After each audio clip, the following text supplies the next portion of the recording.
Hello दोस्तों, एक बार फिर से आपके अपने यूट्यूब चैनल डीएलएड नॉलेज में स्वागत है। हम इस वीडियो में डीएलएड सेकेंड सेमेस्टर प्रश्न पत्र हिंदी से 50 इंपॉर्टेंट क्वेश्चन लेकर आए हुए हैं जो परीक्षा के दृष्टिकोण से बहुत ही आवश्यक है। चलिए चलते हैं अपने पहले क्वेश्चन की तरफ। हमारा पहला क्वेश्चन है, किस प्रणाली से छात्रों की सक्रियता बनी रहती है। बहुत ही इंपॉर्टेंट क्वेश्चन है और सुंदर भी क्वेश्चन है। तो देखेंगे कि वह जो प्रणाली है प्रश्न उत्तर प्रणाली है। प्रश्न पूछने से बच्चों का ध्यान केंद्रित रहता है। तो ऑप्शन नंबर और इसका सही जवाब हो जाएगा। आगे बढ़ते हैं कि निम्नलिखित में जातिवाचक संज्ञा कौन सा है। जातिवाचक संज्ञा जो है इसमें वह पुस्तक हो जाएगा। ऑप्शन नंबर और सही जवाब हो जाएगा इसमें। ठीक है, आगे बढ़ते हैं कि भूतकाल के कितने भेद होते हैं। तो याद रखिएगा दोस्तों, भूतकाल के भी भेद होते हैं, जो 6 भेद होते हैं। कितने भेद होते हैं? 6 भेद होते हैं। ऑप्शन नंबर ब इसका सही जवाब हो जाएगा। ठीक है, आगे बढ़ते हैं कि जागृत शब्द का विलोम क्या है।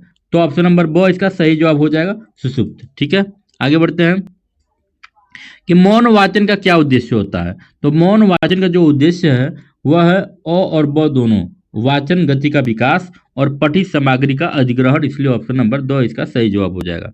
आगे बढ़ते हैं कि जो शब्दांक किसी शब्द के आदि से निकलकर उसके अर्थ को बदल देते हैं वो क्या कहलाते हैं। तो ऑप्शन नंबर ब हो जाएगा, प्रत्यय कहलाते हैं। आगे बढ़ते हैं, संज्ञा के स्थान पर प्रयुक्त होने वाले शब्द क्या कहलाते हैं। तो ये सर्वनाम कहलाते हैं। सबको पता है, ऑप्शन नंबर ब। इस तरह के भी क्वेश्चन एग्जाम में आते हैं। काव्य के कितने भेदों में बांटा गया है, भागों में बांटा गया है। तो ऑप्शन नंबर 100 सही जवाब हो जाएगा इसका। और तथा ब दोनों, दृश्य श्रव्य दृश्य काव्य और श्रव्य काव्य। ठीक है, आगे बढ़ते हैं। पठन का अर्थ है, पठन का अर्थ क्या होता है। तो ऑप्शन नंबर 100 और तथा ब, सस्वर वाचन भी होता है और मौन वाचन भी होता है। ऑप्शन नंबर 100 सही जवाब हो जाएगा। आगे बढ़ते हैं, मरकट का परिवाची शब्द क्या होता है। तो मरकट माने होता है बंदर।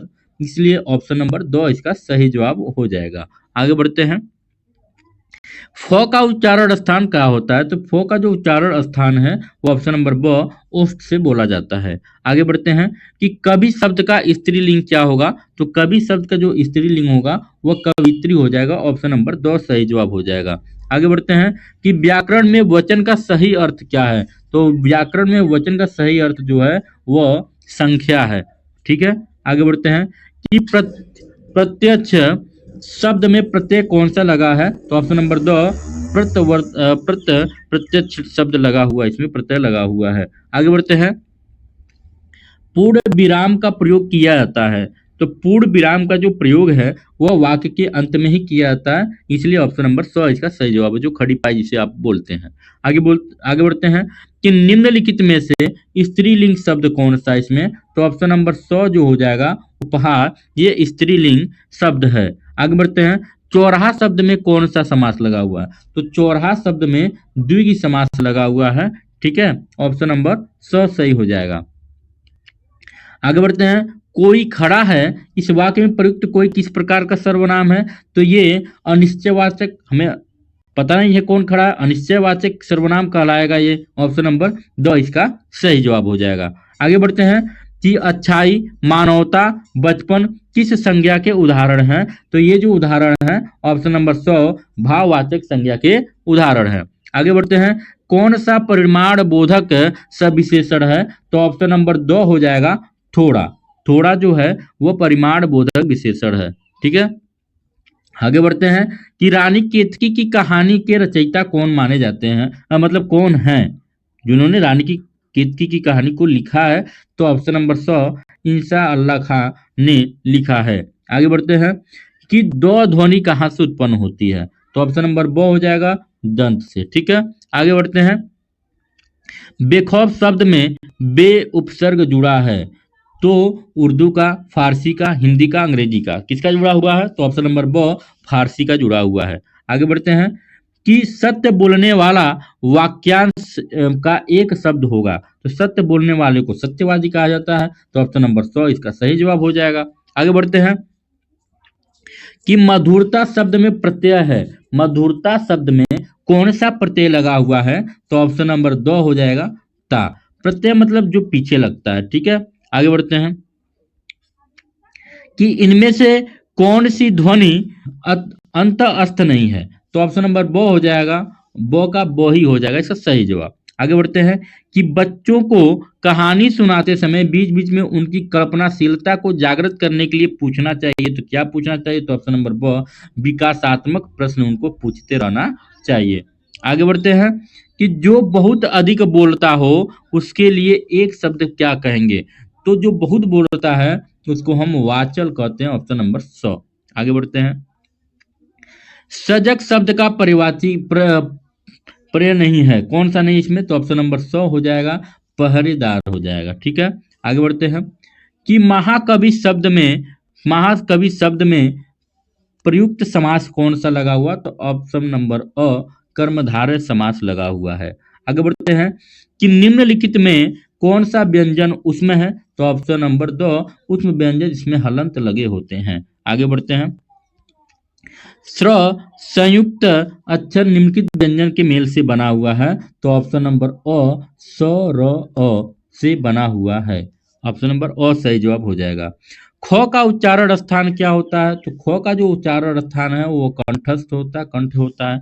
आगे बढ़ते हैं कि मुद्रा शब्द का अर्थ क्या है? तो मुद्रा शब्द का अर्थ है उपयुक्त सभी हो जाएगा, ऑप्शन नंबर द। आगे बढ़ते हैं, अज शब्द का अर्थ क्या होता है? तो ऑप्शन नंबर अ हो जाएगा, दशरथ के पिता को अज कहा जाता है। आगे बढ़ते हैं कि वाह वाह फिर साइकिल चलाइए, वाक्य में वाह वाह शब्द क्या है? तो ऑप्शन नंबर अ हो जाएगा, विस्मयादिबोधक अव्यय, क्योंकि यहाँ पे चिन्ह लगा हुआ है।